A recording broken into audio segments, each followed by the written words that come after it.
Guys, kaunta sang pinaka the best nga isda sa bilog nga kalibutan ang snapper, no, snapper fish sa English, pero I don't know, nalipat ko sa ngalan niya sa lokal. Ano siya, oh, pula siya bala nga isda, guys, araw. Oh. Lo.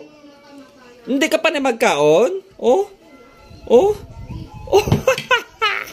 Oh. Look at that. Oh, natawa ang unod. Natawa ang unod. Ang unod nan. Ara pa may bilin pa daw, may sabaw pa. Kag may unod pa bilin. No, baka ko niligad nga adlaw, tunga lang niya sa kilo. Daw duwa ni siya ka slice. No? Ay katahom, tilawanta. Ang amon nga kanon medyo bahaw siya gamay, pero namit. Bahaw ni, bago ni. Tilawanta. Unod. Are, ang unod. Ala, oh. Lantawa. Wow! Isda, biskulit ni no, namikin mo sabor no. Amo ni sa mga isda nga mga gina-serve sa mga 5-star hotel. Nan. Namit naman ang timpla.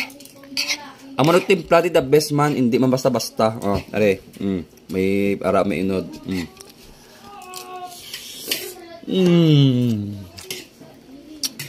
The best. Namit din man siya.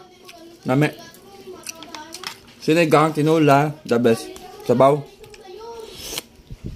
Sabaw.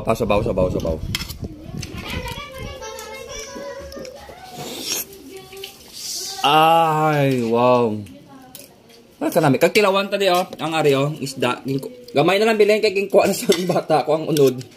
So, muna na lang yung ipampili niya, ipanguha niya ng mga dagko, ng mga unod. So, amo naman niya ang version niya sa pinirito. Tilawanta. Kagbutangan ta diri, oh. Nan, butang. Butangan mo sang kamatis, butangan mo sang bombay. Kagkwaon mo ang unod, oy. Kagkwaon mo ang unod, hindi nara na siya.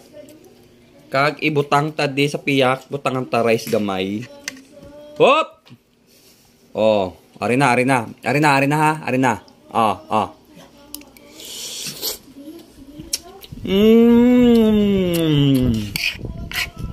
Fantastico.